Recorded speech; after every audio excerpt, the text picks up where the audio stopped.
There is $300 billion sitting in a vault right now, frozen Russian money, not a single dollar of it American. Europe wants to hand it to Ukraine.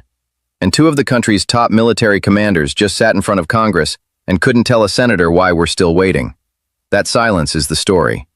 Because when the men responsible for America's military readiness can't answer a simple question about ending a war with someone else's money, you have to ask, who is actually making these decisions? And more importantly, who are they making them for?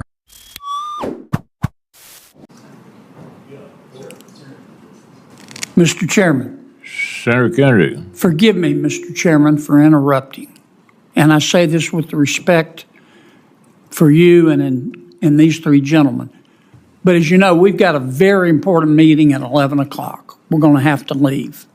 I would respectfully ask if we could limit the opening remarks so we could get to ask a few questions. Senator Kennedy, Senator Coons has been perfectly all right with taking two on our side first, and then they get two. So we'll be able to get to both of you. I know, but my point is we're going to start at 11 o'clock. I've got to be there, and these gentlemen have some wonderful prepared statements, but I can read faster than they can talk. And I was hoping if they could give us the Cliff's Notes version, we might have enough time to ask a question. Or go ahead and ask the question. Do you mind? No. Do you mind, gentlemen? Sir, not at all. All right. I'll try to be brief. Mr. Secretary, thank you for being here. We need more ships. We're going to give you money to build more ships. You need to get those ships built. You need to build as many of them as you can in Louisiana, but let's get them built. General, is Russia our friend? Sir, they're not. Between Ukraine and Russia, who do we want to win that war? Well, we prefer there not be a war, but obviously. Well, but there is. Who do we want to win? Obviously, we want Ukraine to stand independently and not be consumed by Russia. Okay. Now, when Putin went into Ukraine, he thought he was going to roll in and take it over in 2 days like thunder on a summer night, didn't he? I believe he did. But the Ukrainian people have fought back, haven't they? Yes, sir. They have fought back. And they now have some of the most sophisticated drone technology in the history of the world, don't they? Sir, they do. They're doing very well with drones. And they're giving, with the limited resources they have, they're giving Russia a curb stomping, aren't they? I would say they are. In fact, they have knocked out, with their limited resources, 40% of Russia's export ability of their oil.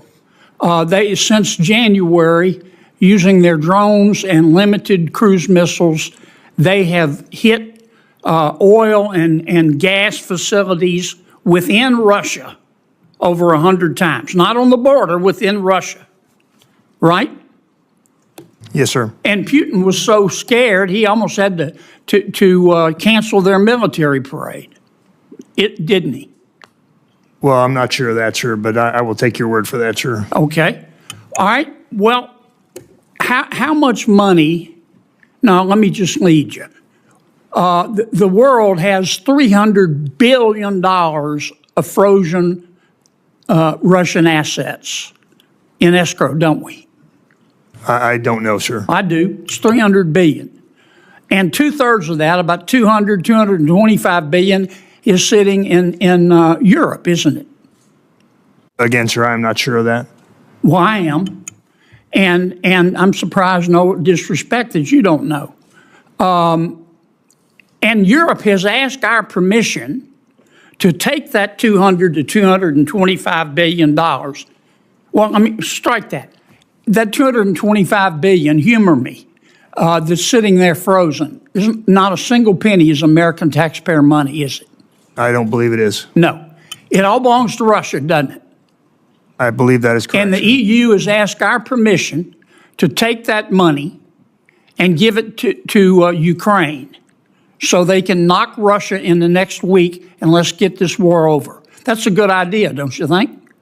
Well, I think anything that can be done to stop that war is a good idea, sir. Would you support giving that 225 billion, no taxpayer money in America, to Ukraine? Well, again, sir, that's outside my purview as a service chief. Okay. Admiral, let me ask you a question.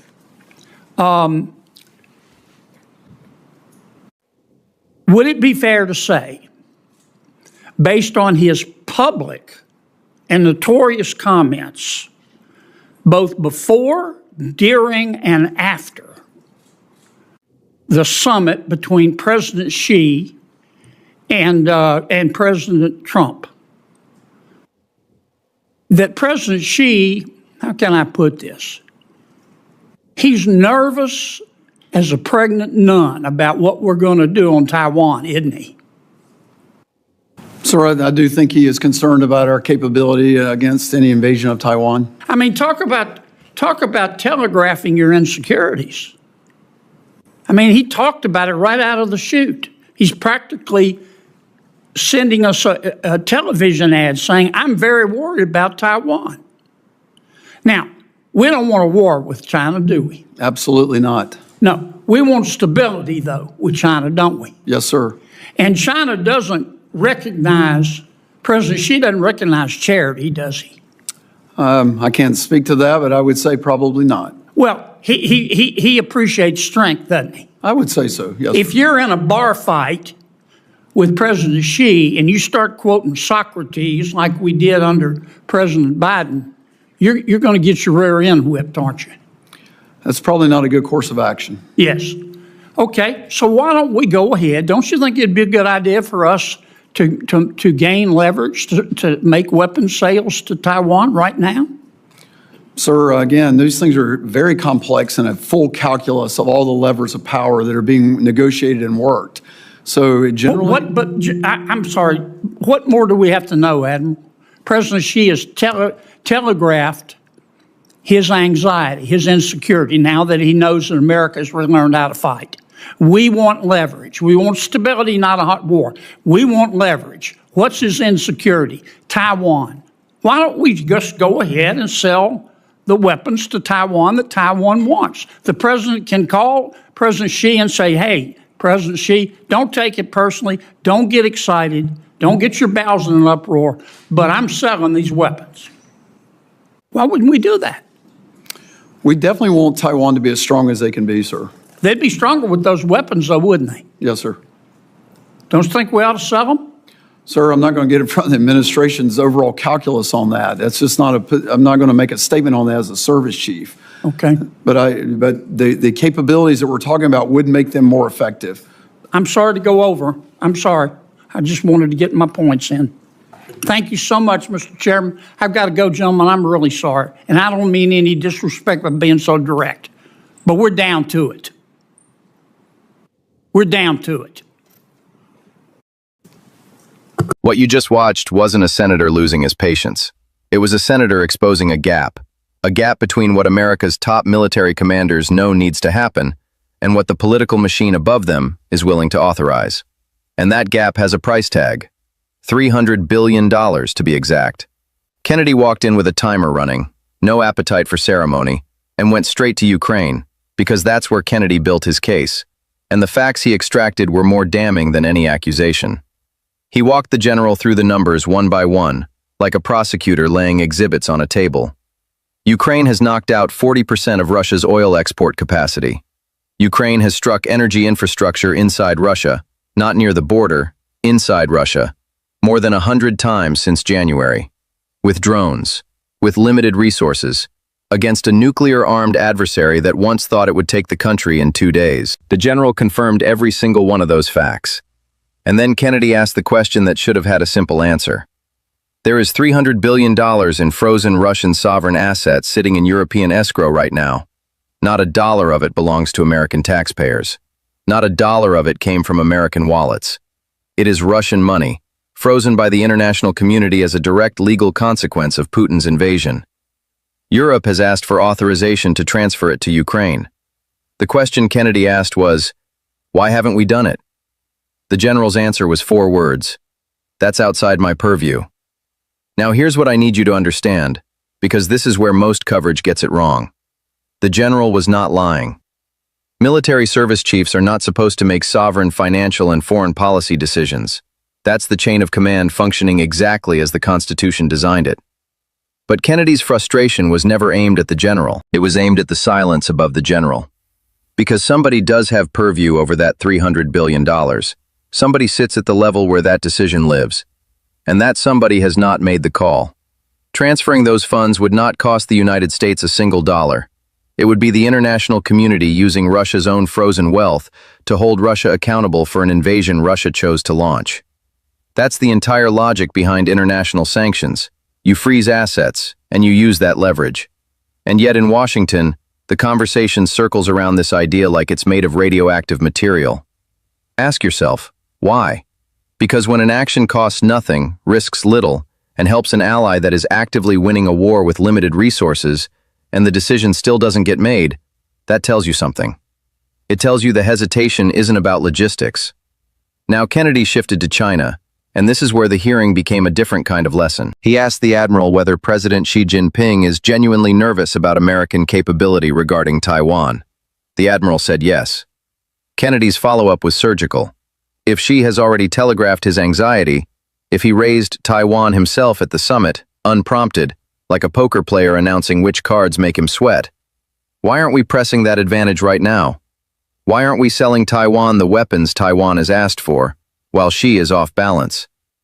The admiral acknowledged those weapons would make Taiwan more effective. He confirmed Taiwan's defensive capability would increase. And then he said he wasn't going to get in front of the administration's calculus on that.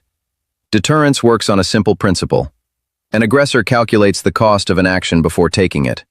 Taiwan's military strength is not just Taiwan's problem. Every weapon system Taiwan receives sends a signal to Beijing about how long an invasion would take, how much it would cost, and how much international resistance would follow.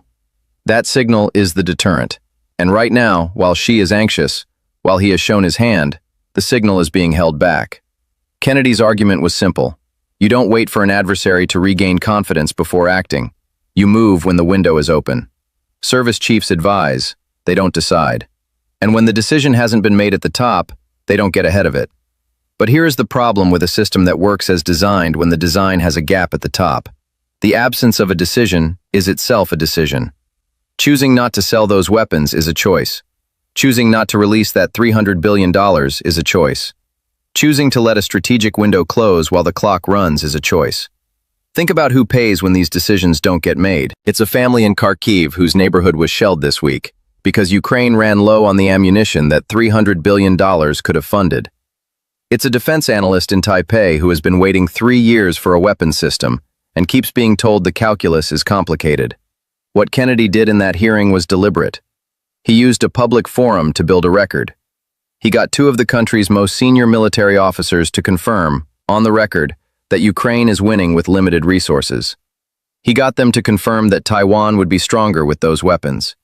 He got them to confirm that Xi is anxious and has shown vulnerability. And then he let the silence that followed speak for itself. Because when a senator asks why we aren't doing the obvious thing, and the answer from the most informed people in the room is essentially, ask someone above us, the next question is unavoidable. Above whom exactly? And what are they waiting for? That question has no answer in this transcript. But the gap it points to, between what military commanders understand needs to happen and what political leadership is willing to authorize, is the gap where wars get longer. It's where allies get weakened. It's where adversaries grow confident again. Institutions don't fail loudly. They fail in the quiet spaces between decisions that never get made and questions that never get answered. Kennedy's frustration was loud and deliberately colorful. But what he was pointing at was something much quieter. The weapons exist. The money exists. The strategic window is open. What is missing is not capability, not resources, and not legal authority. What is missing is will.